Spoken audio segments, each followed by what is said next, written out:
Bom dia a todos, que o Senhor nos abençoe ricamente pela sua palavra.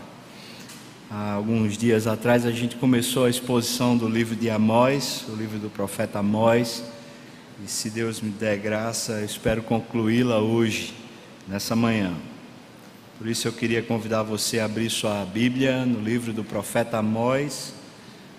Por favor, abra sua Bíblia no livro do profeta Amós. Nós encerramos a última exposição falando no capítulo 6 a respeito do livro de Amós. Então, por favor, abra sua Bíblia no livro do profeta Amós, capítulo 6.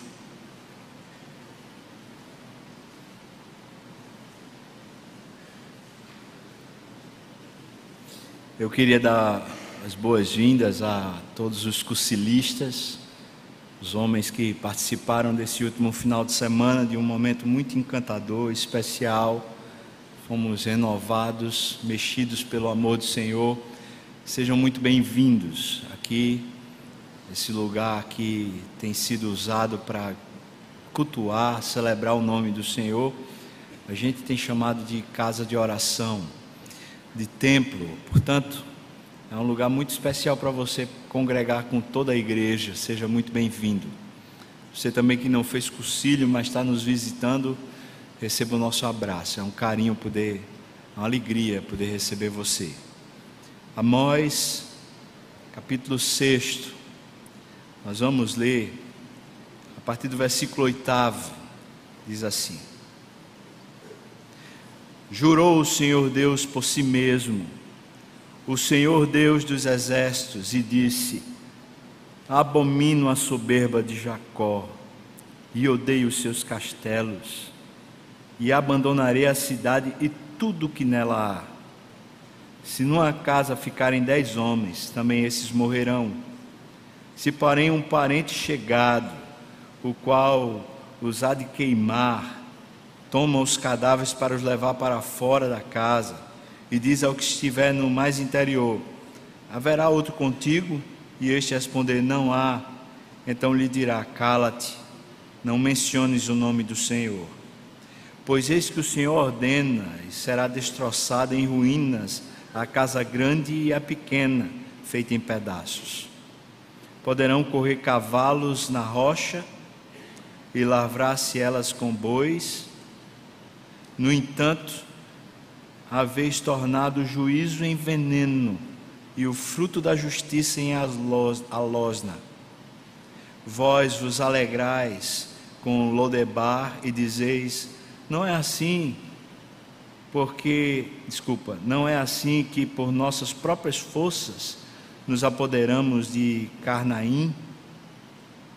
Pois eis que levantarei sobre vós, ó casa de Israel, uma nação, diz o Senhor Deus dos exércitos, a qual vos oprimirá, desde a entrada de Ramá até o ribeiro de Arabá. E aí, a partir do capítulo 7, as visões, eu vou ler do versículo 1 até o versículo 9, essas 3 primeiras visões que o Senhor traz a Amós. Isso me fez ver o Senhor Deus. Eis que ele formava gafanhotos ao surgir o rebento da erva serôdia. E era a erva serôdia depois de findas a ceifa do rei. Tendo eles comido de todo a erva da terra, disse eu: Senhor Deus, perdoa, rogo-te, como subsistirá Jacó, pois ele é pequeno? Então o Senhor se arrependeu disso. Não acontecerá, disse o Senhor. Isto me mostrou o Senhor Deus. Eis que o Senhor Deus chamou o fogo para exercer a sua justiça, e este consumiu o grande abismo e devorava a herança do Senhor. Então disse eu: Senhor Deus, cessa agora. Como subsistirá Jacó, pois ele é pequeno? E o Senhor se arrependeu disso. Também não acontecerá, disse o Senhor Deus. Mostrou-me também isto: eis que o Senhor estava sobre um muro levantado a prumo, e tinha um prumo na mão. O Senhor me disse: que vês tu, Amós? Eu respondi: eu vejo um prumo. Então me disse o Senhor: eis que eu porei o prumo no meio do meu povo Israel, e jamais passarei por ele. Mas os altos de Isaque, esses serão assolados, e destruídos os santuários de Israel, e levantar-me-ei com a espada contra a casa de Jeroboão. Vamos orar, irmãos.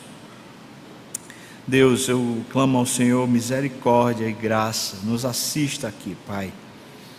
Precisamos tanto do Teu Espírito, Senhor, porque somos frágeis e não temos como perscrutar as belezas do Senhor, nem o Teu entendimento, se não for pelo poder do Teu Espírito, Senhor, que em nós atua. Por isso eu peço ao Senhor graça, Pai, sobre os meus irmãos, que seus corações sejam abertos e expostos à Tua palavra, Senhor. E peço que Tu tenhas misericórdia de mim, Deus, para que nenhuma opinião própria, nenhuma vontade própria seja exposta, a não ser a Tua palavra, Senhor, e aquilo que o Teu Espírito tem para anunciar nessa manhã. Assim, Deus, que esse momento seja muito rico e enriquecedor para a Tua glória, no nome de Jesus. Amém, amém, amém. Profeta Amós, a gente começou a expor, e de repente no país todo começou a acontecer uma série de levantes, manifestações que estão acontecendo. Li na capa do jornal hoje dizendo que a greve dos motoristas acabou. Amanhã então já está normal, hoje também deve estar já normalizado. Mas a gente tem vivido os dias aqui na nação brasileira onde aparentemente o povo acordou para pedir justiça. Uma das coisas que tem sido a bandeira é a questão da corrupção. Como resolver um problema crônico numa nação de não apenas líderes corruptos, mas uma nação que parece que se viciou na corrupção. A corrupção não passa apenas pelos palácios de governo, nem pelos contratos ilícitos, nem pelo ganho que é feito de maneira ilegal. A corrupção tem passado por muitas outras áreas da nossa vida. Ela tem passado pelo suborno, tem passado pelas negociações que fazemos e ganhamos ilicitamente. Por exemplo, um patrão que tem negado o salário, ou que tem negado direitos, ou que tem oprimido os seus servidores, que não tem dado infraestrutura, nem condições. Todas essas coisas também são corrupção. Todas essas coisas também são graves e também destroem uma nação, destroem a capacidade de uma nação se erguer, destroem a capacidade de uma nação se tornar forte, se tornar boa para se morar. O Brasil tem vivido um momento tão diferente da sua história anterior, não apenas por causa das ruas, das pessoas que vão para as ruas, mas porque também tem havido novas oportunidades. Acho que nunca aconteceu no Brasil o que tem acontecido, especialmente com a juventude do Brasil, que tem tido a oportunidade de ir para o exterior, de visitar outros governos, outras estruturas, de ler e conhecer através da internet uma série de realidades que a gente não conhecia antes da internet. E acontece que começou a gerar uma espécie de indignação.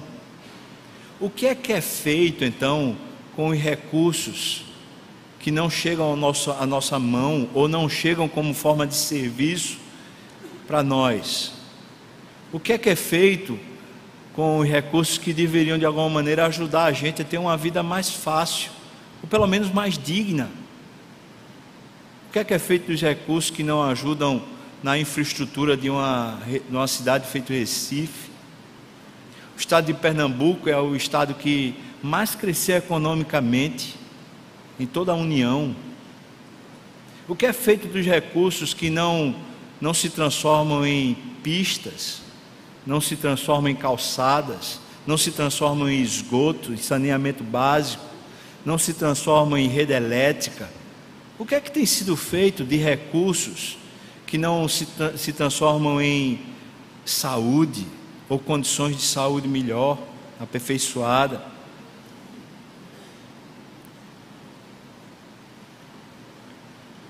Eu não sei dizer, irmão, e julgo, penso eu, que alguns acham que sabem, mas também não sabem não, porque todos nós sabemos que é muito mais complexo do que a compreensão que a gente consegue ter. São tantas as irregularidades, são tantas as irregularidades que nós fazemos, e não apenas os nossos governantes. Fizesse uma enquete hoje aqui perguntando qual de nós está no positivo, qual de nós tem vivido com o salário que ganha, sem entrar no cheque especial, ou sem viver entrando no cartão de crédito, ou sem viver o tempo todo protelando dívidas? Qual de nós tem pago as suas contas? Qual de nós tem conseguido pagar suas contas com a família? Pais, mães, com presença, com amor, com atenção, com carinho, com educação, com cumprimento de promessas que fazemos na presença do Senhor, feito o batismo que foi feito hoje. Quando dizemos diante do Senhor, dizemos diante da igreja que nós vamos cuidar dos nossos filhos, educá-los no caminho do Senhor, mas temos deixado os nossos filhos sob a responsabilidade das escolas, sob a responsabilidade de funcionárias, sob a responsabilidade de creches, sob a responsabilidade de terceiros. Temos terceirizado a educação, e não apenas a educação como um crescimento do ser humano, mas também a educação espiritual. Talvez sobretudo essa, porque muitas vezes são colocados os filhos dentro do departamento infantil de uma maneira assim como quem larga.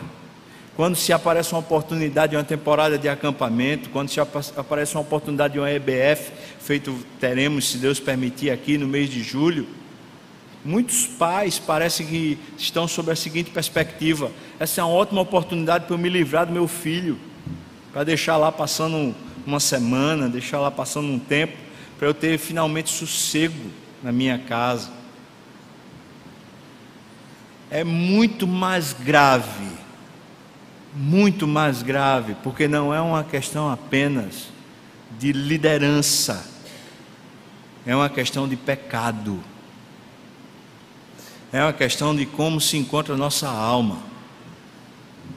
Qual de nós tem o valor moral, o valor social à frente de sua própria comodidade? Em outras palavras, qual de nós consegue valorizar mais a moral, valorizar mais a vida social do que o seu próprio conforto? Ou quando levantamos bandeiras e vamos às ruas e levantamos discursos, nós não estamos realmente em busca, por trás, lá no íntimo, em busca apenas do conforto privado e não simplesmente do crescimento social. Quando protestamos e vamos no sindicato e tentamos de alguma maneira algum crescimento, algum proveito, nós estamos pensando em quem? O que buscamos? Nós queremos o quê?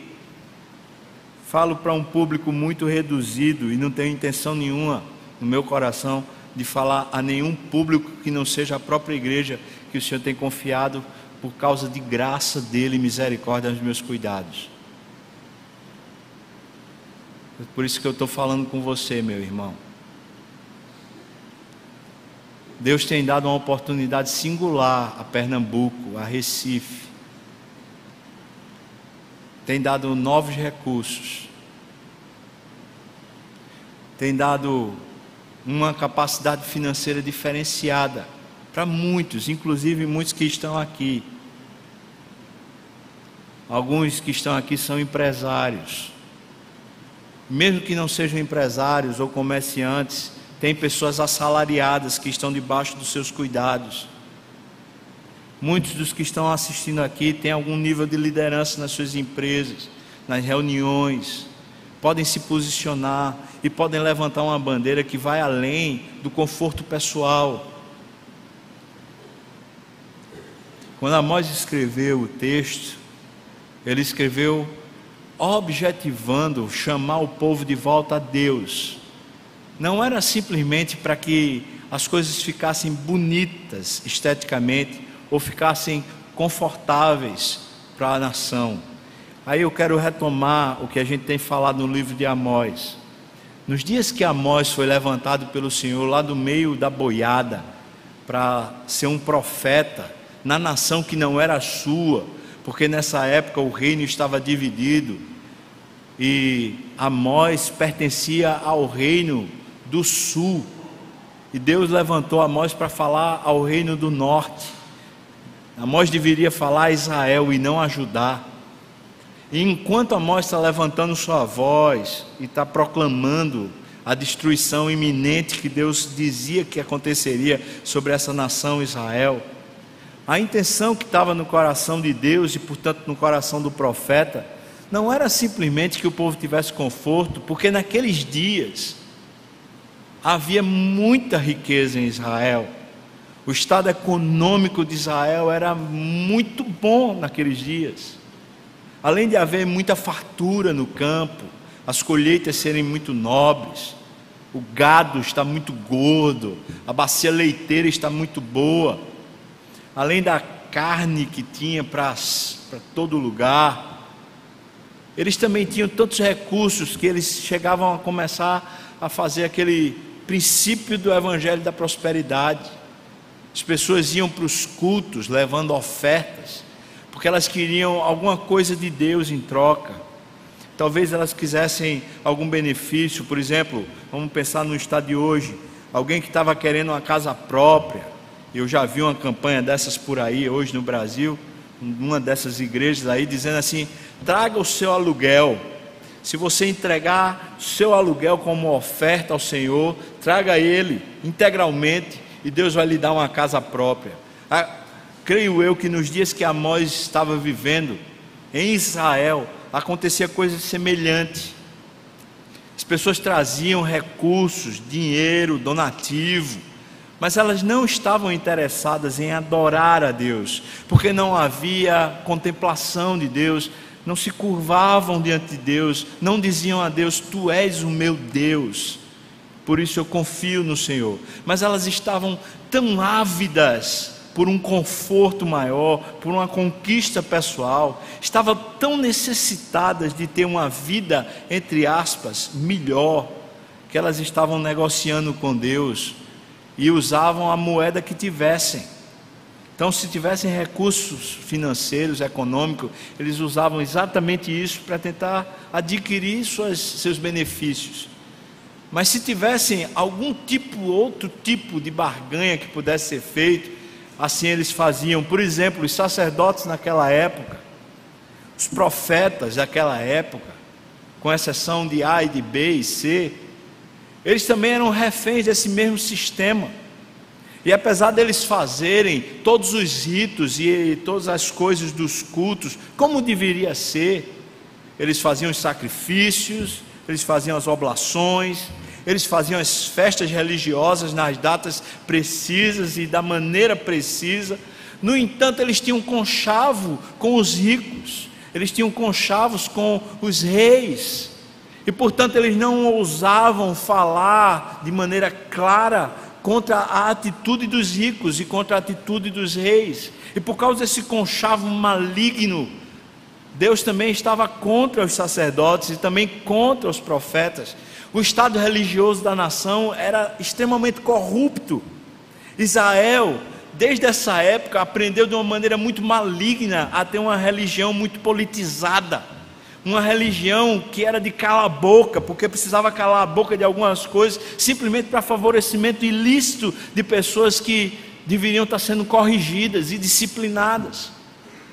Mas os sacerdotes não faziam, os profetas não faziam, por causa de medo, porque tinham medo de perder.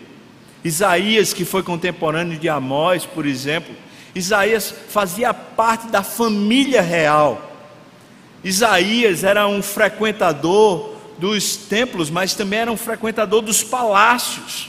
Isaías certamente era chamado para as festas e as cerimônias da família real. Talvez ele fosse um conselheiro do rei, talvez ele fosse alguém que pudesse falar para a nata da sociedade. Certamente era. O tipo de escrita que Isaías tinha era uma escrita de alguém tão erudito, de alguém tão capaz. Certamente ele falava para a nata daquela nação naquela época. Mas Isaías precisou ser despertado pelo Senhor, porque ele ia como ia todos os profetas. E houve um momento muito especial na vida de Isaías, quando o rei Uzias, o seu primo, morreu.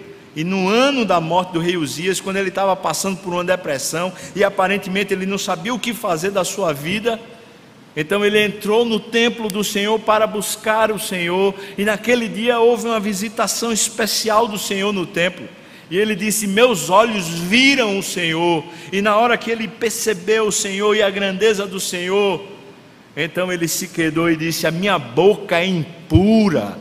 Ou seja, eu tenho servido a Deus como profeta, eu tenho servido a Deus como sacerdote para falar à nação, mas a minha boca é tão impura quanto a boca do povo. O povo tem falado de maneira errada, tem sido corrompido, e eu também estou na mesma corrupção do povo.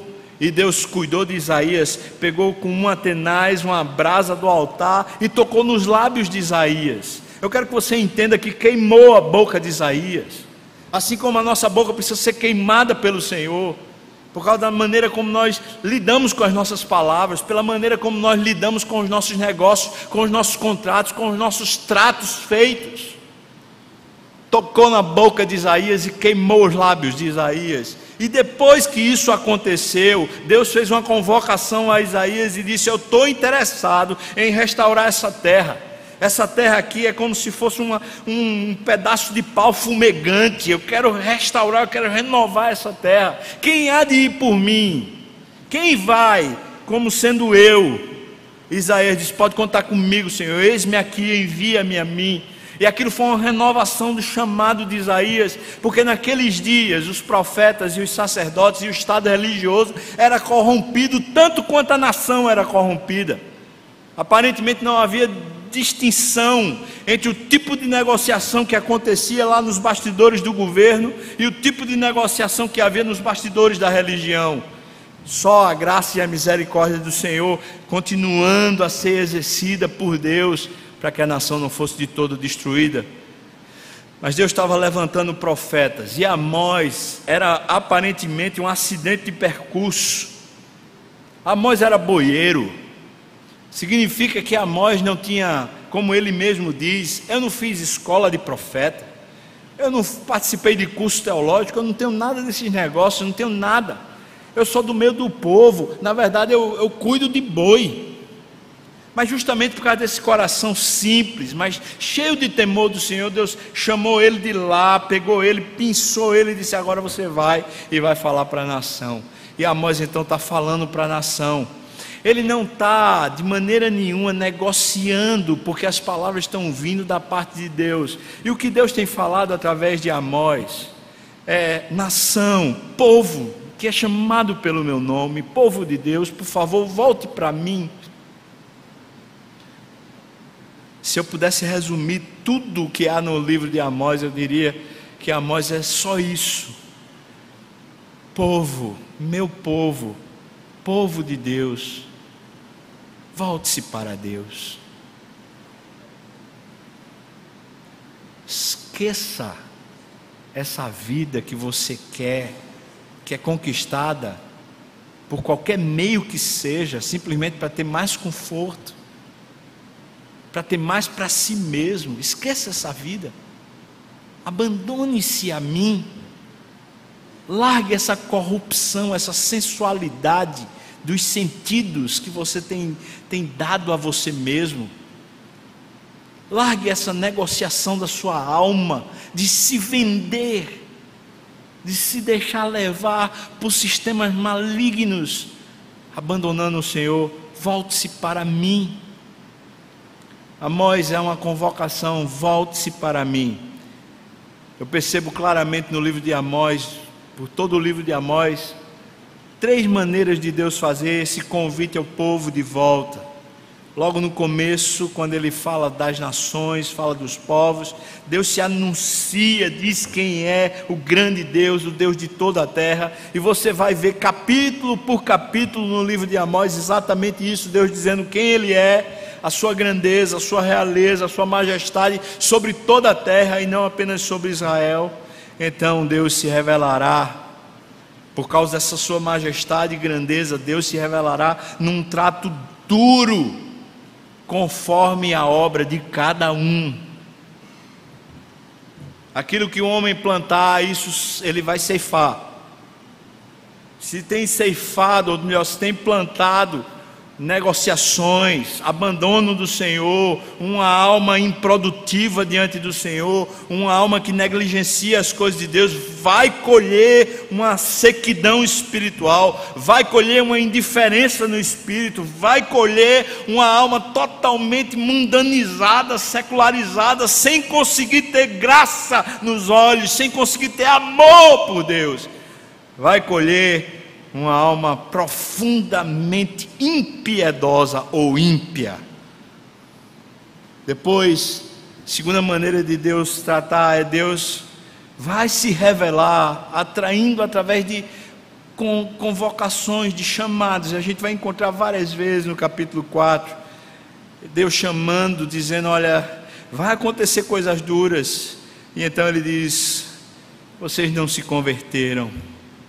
Vocês não se converteram, vocês não se converteram. Por exemplo, no versículo 6 do capítulo 4, no versículo 8 do capítulo 4, versículo 9, versículo 10, no versículo 11, Deus dizendo, olha, eu quero que vocês venham, mas vocês não se converteram. No capítulo 5, então, a convocação é expressa de maneira clara. Capítulo 5, versículo 4, ele diz, buscai-me e vivei. Depois no versículo 6 diz, buscai o Senhor e vivei, para que não irrompa na casa de José como um fogo e a consuma, e não haja em Betel quem o apague. Depois ele fala no versículo 10, para essa nação do capítulo 5, versículo 10, vocês aborrecem na porta aos que repreendem vocês. Depois ele diz, vocês abominam os que falam sinceramente a respeito do estado de vocês, da alma, do comportamento de vocês. Então no versículo 14 ele diz, busquem o mal, ou melhor, busquem o bem, não o mal, para que vocês vivam, assim diz o Senhor dos Exércitos. E ele diz, o que é que vocês dizem? Vocês não dizem nada. Aborreceis o mal e amais o bem. Estabelecei na porta o juízo. Talvez o Senhor, Deus dos Exércitos, se compadeça do restante de José. Essa é a convocação que o Senhor está fazendo.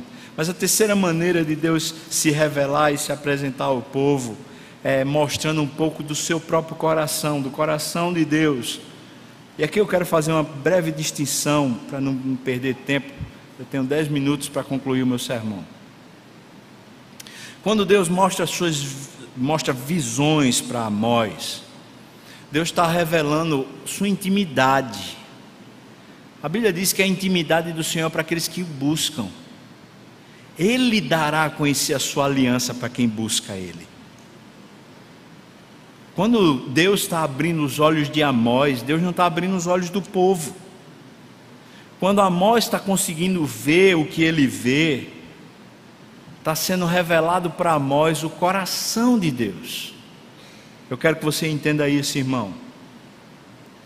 Uma grande parte da nossa vida espiritual, legítima, real, diz respeito a vermos o coração de Deus, vermos os sentimentos de Deus, entendermos quando aquele se ira contra nós, porque Ele é sempre justo e sempre é amoroso. Se em algum momento Ele está irado contra nós, se em algum momento Ele está aborrecido ou zangado contra nós, certamente Ele tem razão, mas a intimidade do Senhor não é aquele que se aborrece porque Deus se aborreceu.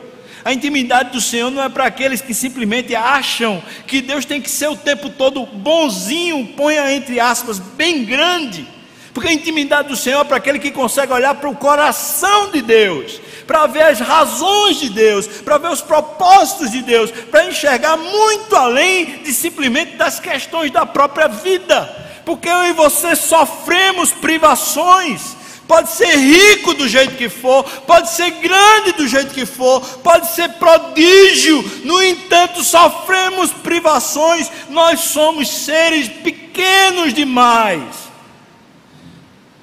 Então, no meio de situações que são adversas, que são de alguma maneira controladoras da gente, que determinam limites para a gente, no meio dessas situações que eu e você vivemos e sabemos que elas vão acontecer, continuamente vão acontecer conosco, não há espaço para um espírito de rebeldia, ou de insatisfação contra Deus, ou um espírito de assinte, de alguém que diz assim: eu vou peitar, eu quero ver. Não há espaço.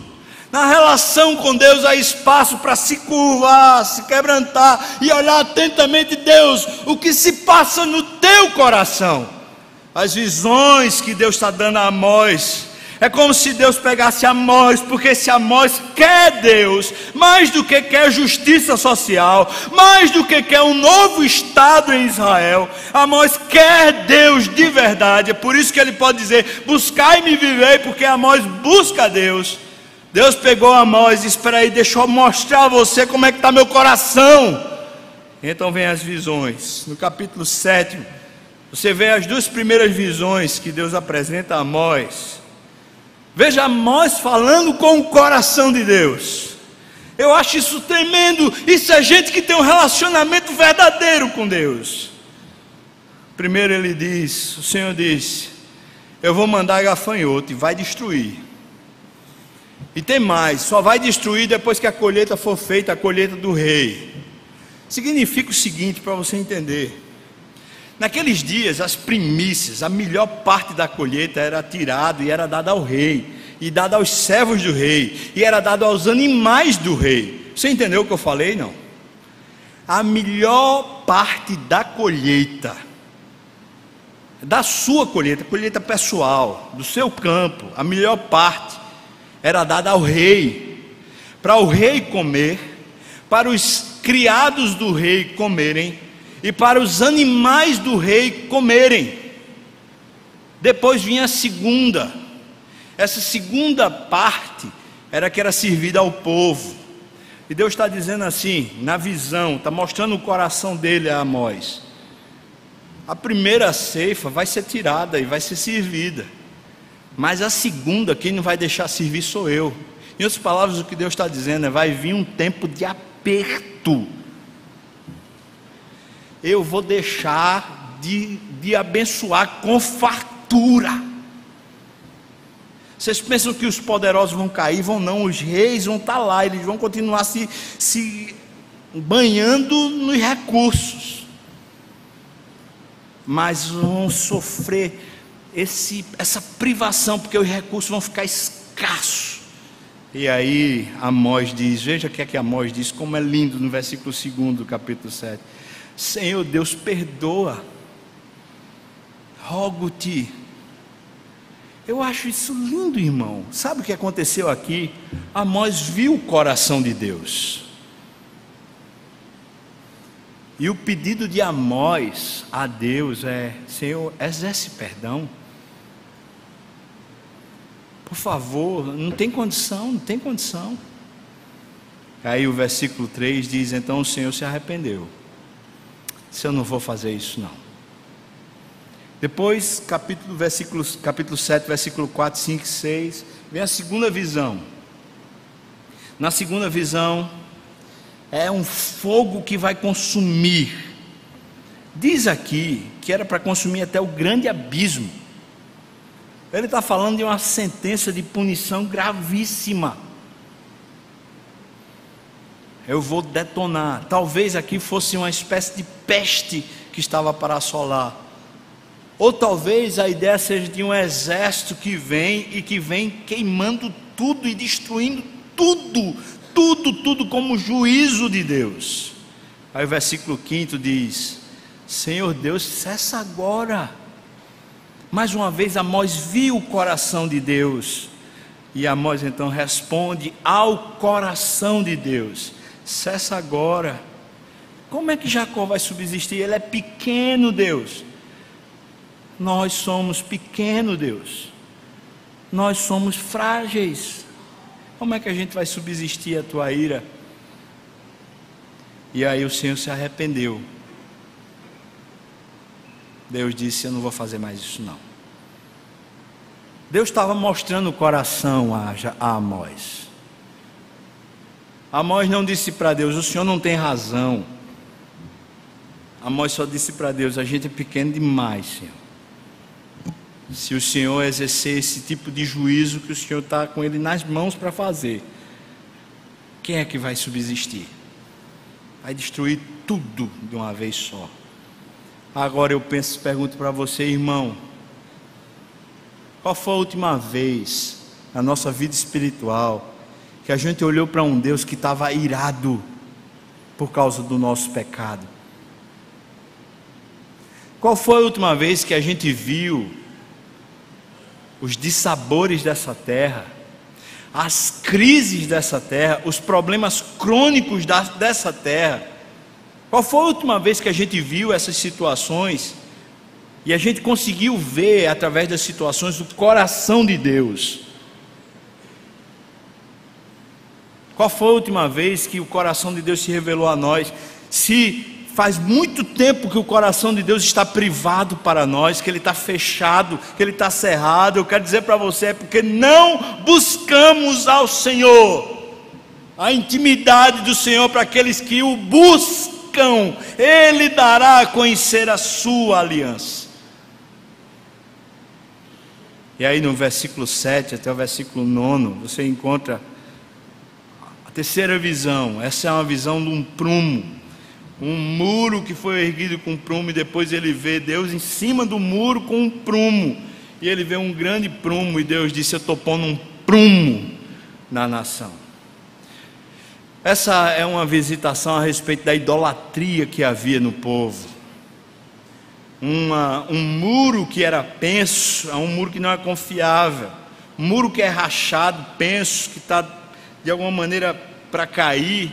Não é confiável, ninguém se confia, seja para segurança própria, ou seja para erguer alguma coisa em cima dele. Não dá para confiar. Então esse muro, penso, não vai existir mais, diz o Senhor. Aqui ele está falando, o coração de Deus está exposto de novo. Eu estou vendo em Israel um jogo duplo no seu coração, uma dualidade. Será que a gente consegue ver isso? Por favor, abra sua Bíblia na carta de Tiago. Por favor, abra a sua Bíblia na carta de Tiago, versículo 4. Veja se não há alguma coisa muito semelhante o que Tiago fala. Por favor, Tiago capítulo 4. Achou? Tiago capítulo 4.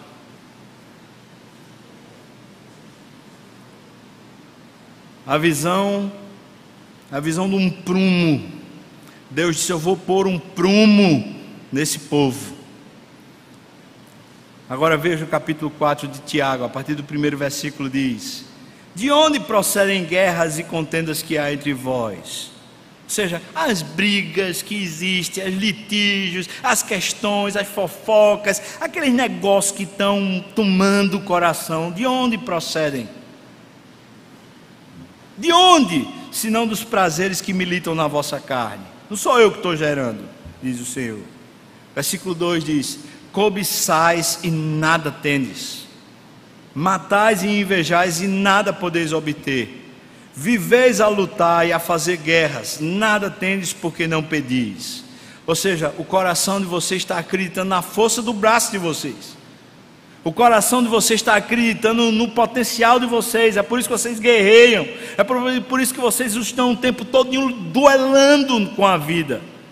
Vocês não se submetem. Vocês não pedem a mim.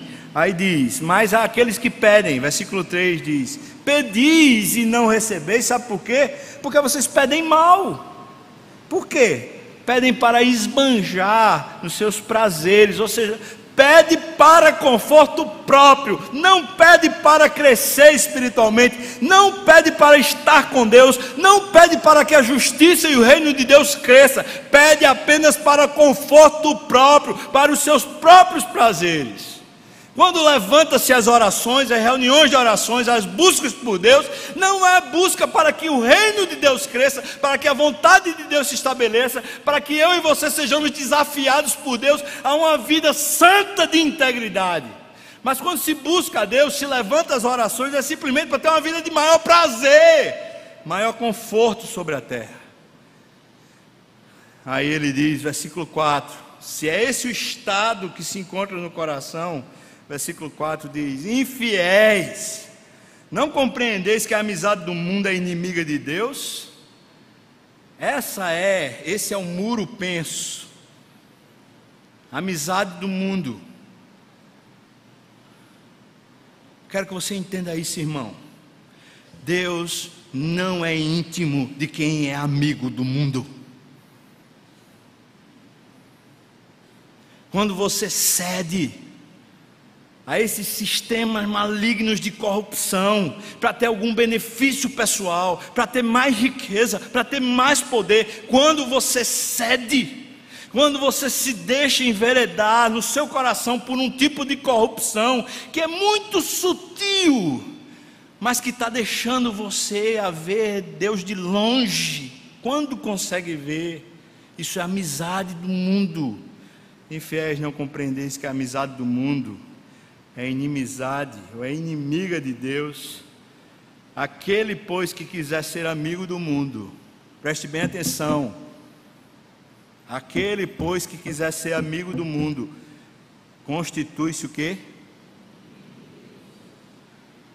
Quem se fez inimigo de Deus foi a própria pessoa.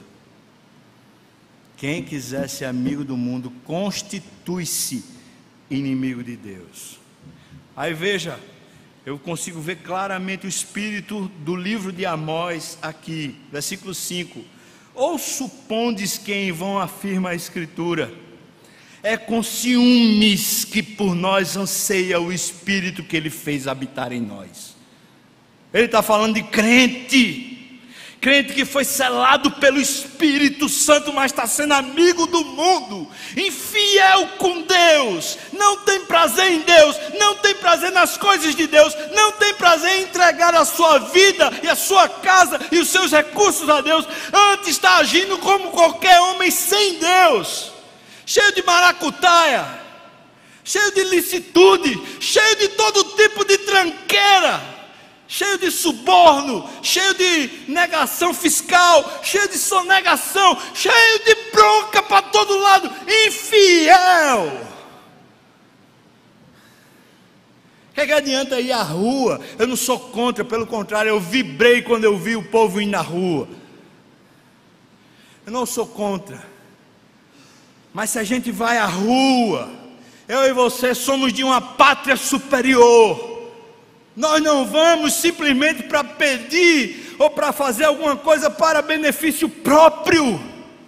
Nós queremos muito mais do que conforto. Nós queremos é a quebra da corrupção no coração, o abandono do pecado. Amém, irmãos, ou não? É para isso que vamos, se vamos. É muito além. Sei de um grupo que foi aqui em Recife, que estava lá. Feliz a nação cujo Deus é o Senhor. Não é só uma questão de conforto, irmão. É muito mais do que isso. O Espírito Santo anseia por nós. Ele, Deus, fez o Espírito habitar em nós. Versículo 6 diz: antes, Ele, Deus, dá maior graça pelo que diz: Deus resiste aos soberbos, mas dá graça aos humildes. Deus tem uma causa contra quem é arrogante, mas aos humildes Deus abre o coração. Ele revela o coração. Versículo 7 diz: sujeitai-vos Ou seja, se renda, se poste, se coloque debaixo do Senhor. Sujeitai-vos, portanto, a Deus, mas resisti ao diabo, e ele fugirá de vós. Versículo 8: chegai-vos a Deus, e ele se chegará a vós outros. Purificai as mãos, pecadores, vós que sois de ânimo dobre. Esse é o muro penso, é um coração duplo. Jesus falou no Sermão da Montanha a respeito disso, e ele disse: não pensem que vocês podem servir a dois senhores. Vocês não podem servir ao Deus Mamon e a Deus dos céus. Não dá para servir as riquezas e servir a Deus. Não dá para servir a um sistema de riqueza, a um sistema econômico, financeiro, onde que você quer apenas ganho. Não dá para servir as riquezas e servir a Deus do céu, porque a justiça de Deus impede esse tipo de comportamento.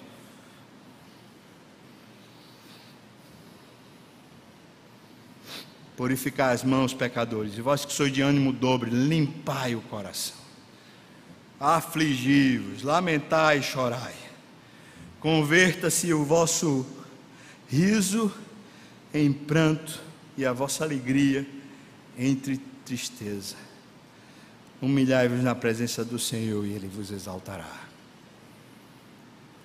Em Amós, capítulo 8, você vê uma nova visão. Visão dos figos ou de frutas de final de estação. Deus diz: meu juízo é como as frutas de uma final de estação. Vem logo. Está já acabando aquela estação, então já vem. Como se Deus estivesse dizendo: a minha tolerância com esse tipo de comportamento no meio do meu povo, ela tem limite. Eu deixo até certo ponto, depois quem vai se levantar sou eu. Glória a Deus por isso. Eu deixo até certo ponto. Eu tenho misericórdia, longanimidade até certo ponto, mas chega uma hora que eu vou me levantar e vou exercer. Versículo 11 do capítulo 8 de Amós diz assim: eis que vem dias, diz o Senhor Deus, em que enviarei fome sobre a terra, não de pão, nem de sede, nem de água. Eu enviarei essa fome, essa sede de ouvir as palavras do Senhor. Talvez com um acolcho que a gente passe, pode ser que a gente volte os olhos ao Senhor e diga: Deus, eu quero tanto estar contigo, eu quero tanto provar da tua presença.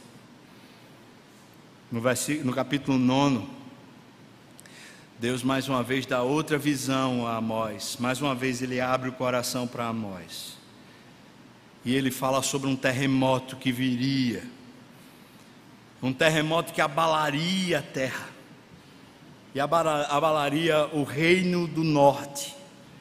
E Ele diz: vai despencar, quando as bases forem chacoalhadas, vai despencar os umbrais das portas, e aqueles que tentarem fugir, acharem algum lugar para escapar, eu vou alcançá-los lá naquele lugar. Os que tentarem se emburacar, eu vou encontrá-los lá. Não pense que vai ter escapatório. O terremoto não está vindo como uma força da natureza, como um problema de placa tectônica. O terremoto está vindo porque eu estou mandando. Eu vou pegar vocês. 9, versículo 5 diz assim: porque o Senhor dos exércitos, é o que toca a terra e ela se derrete, e todos os que habitam nela se enlutarão. Ela subirá toda como o Nilo, e abaixará como o rio do Egito. Deus é o que edifica as suas câmaras no céu, e a sua abóbada fundou na terra, e o que chama as águas do mar e as derrama sobre a terra. O Senhor é o seu nome. O que Ele está dizendo é: eu sou Deus do terremoto, Eu sou o Deus do maremoto, eu sou o Deus da tempestade. Eu levanto e baixo as coisas do jeito que eu quero, na hora que eu quero, e não é sem propósito. Não são forças da natureza, não são problemas causados pelos homens no sentido de que mexeram com a natureza apenas. É muito mais do que isso. Eu as movo, diz o Senhor. O lugar firme e seguro está lá no céu. Lá ninguém mexe, porque lá é meu. Aqui eu mexo. Aí do versículo 11, do capítulo 9 até o versículo 15, ele fala sobre um reino que vai se instalar sobre a terra. Um reino de justiça, de moralidade, de perfeição, que só vai ser concluído, concretizado no ministério de Jesus na sua segunda vinda. Mas que quando Jesus esteve aqui, ele disse: o reino de Deus é chegado entre vós. E eu não tenho mais tempo para falar sobre esse reino agora, mas eu vou ler os versículos 11 até o versículo 15 do capítulo 9 de Amós, que diz assim: naquele dia eu levantarei o tabernáculo de Davi, que foi caído, ou seja, a adoração vai ser restaurada. Eu repararei as suas brechas, e levantando das suas ruínas, restaurá-lo-ei como fora nos dias da antiguidade. Esse povo vai voltar a olhar para mim, vai me amar e vai me adorar. Para que possuam o restante de Edom e todas as nações que são chamadas pelo meu nome, diz o Senhor que faz essas coisas. Aquelas inimizades, aquelas guerras, aquelas rixas vão ser desfeitas. Versículo 13: eis que vem dias, diz o Senhor, em que o que lavra segue logo ao que ceifa, e o que pisa as uvas ao que lança semente, e os montes destilarão mosto, e todos os outeiros se derreterão. Ele está dizendo: vai haver um tempo de fartura sobre a terra, que um está sucando a terra, lavrando, e o outro já está colhendo, onde vai haver tanta abundância de uva e de vinho e de tudo que é bom, que vai escorrer pelas montanhas. Versículo 14 diz: mudarei a sorte do meu povo Israel. Reedificarão as cidades assoladas e nelas habitarão. Plantarão vinhas e beberão o seu vinho. Farão pomares e lhes comerão o fruto. Plantá-los-ei na sua terra, e dessa terra que lhes dei já não serão arrancados, diz o Senhor, o teu Deus. Amém. Deus conclui dizendo: no final, essa história toda, que desde o começo está nas minhas mãos, ela será toda reparada, porque eu vou me levantar. Essa é a esperança de Amós, de todos os que são Amós. É a esperança de todos os que têm olhado para o coração de Deus e têm visto a indignação de Deus, de todos que têm interpretado a história com olhos que veem Deus, mais do que com olhos que veem jornal, de todos que estão olhando para a história e estão vendo um Deus que às vezes está irado, que às vezes está em juízo, que às vezes está simplesmente trazendo para si, ou está clamando: desperta, povo, vem me buscar. Vamos orar, irmãos. O recado de Deus hoje é: vem me buscar, vem me buscar. Eu quero perguntar a você, irmão, como é que está a sua leitura da palavra? Talvez você começou lá no final do ano passado e por contratempos, por problemas, parou. Eu quero lhe estimular a voltar, no nome de Jesus. Volte à leitura da palavra. Se der, a gente vai concluir no final de novembro. Se não der, irmão, continue lendo a palavra. Ela é bênção, ela não é uma programação da igreja, ela alimenta a sua alma. Volte-se à palavra do Senhor. Você que tem começado a orar, mas desistiu, ou tem de alguma maneira sido meio que inconsistente, faz uma parte e depois não faz. Eu queria lhe estimular, irmãos, a buscar o Senhor em oração. Se dá para vir para uma das reuniões de oração, Talvez no domingo pela manhã, 8 horas da manhã, tem reunião de oração aqui, ou durante a semana, de manhã ou à noite, ou mesmo à tarde. Nos grupos pequenos, as reuniões de oração, nos grupos de discipulado, reuniões de oração, mas também na sua vida privada, você e Deus falando seriamente sobre a vida. Buscai-me e vivei, diz o Senhor.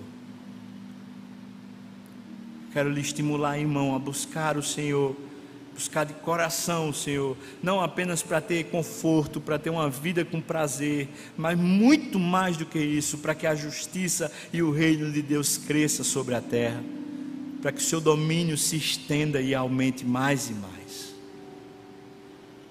Buscai ao Senhor enquanto se pode achar, invocai-o enquanto Ele está perto. Deus, Tu és o nosso Deus, Te amamos, Senhor. Tu és o mais desejado desde de manhã. Tu és para sempre Rei. Oh Deus, se temos causado tristeza no Senhor, o Teu coração, Senhor, tem ficado inflamado por causa do comportamento do Teu povo nesses dias.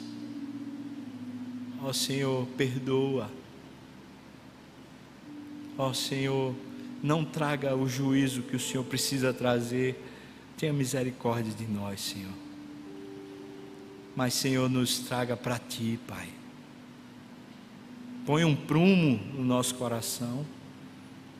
Não deixa, Senhor, a gente à mercê dos nossos pensamentos, nem das nossas vontades. Entrega ao Senhor todo o Teu povo que aqui está, os que estão assistindo pela internet. Assim nós oramos no nome de Jesus. Amém, Senhor. Vamos ficar de pé?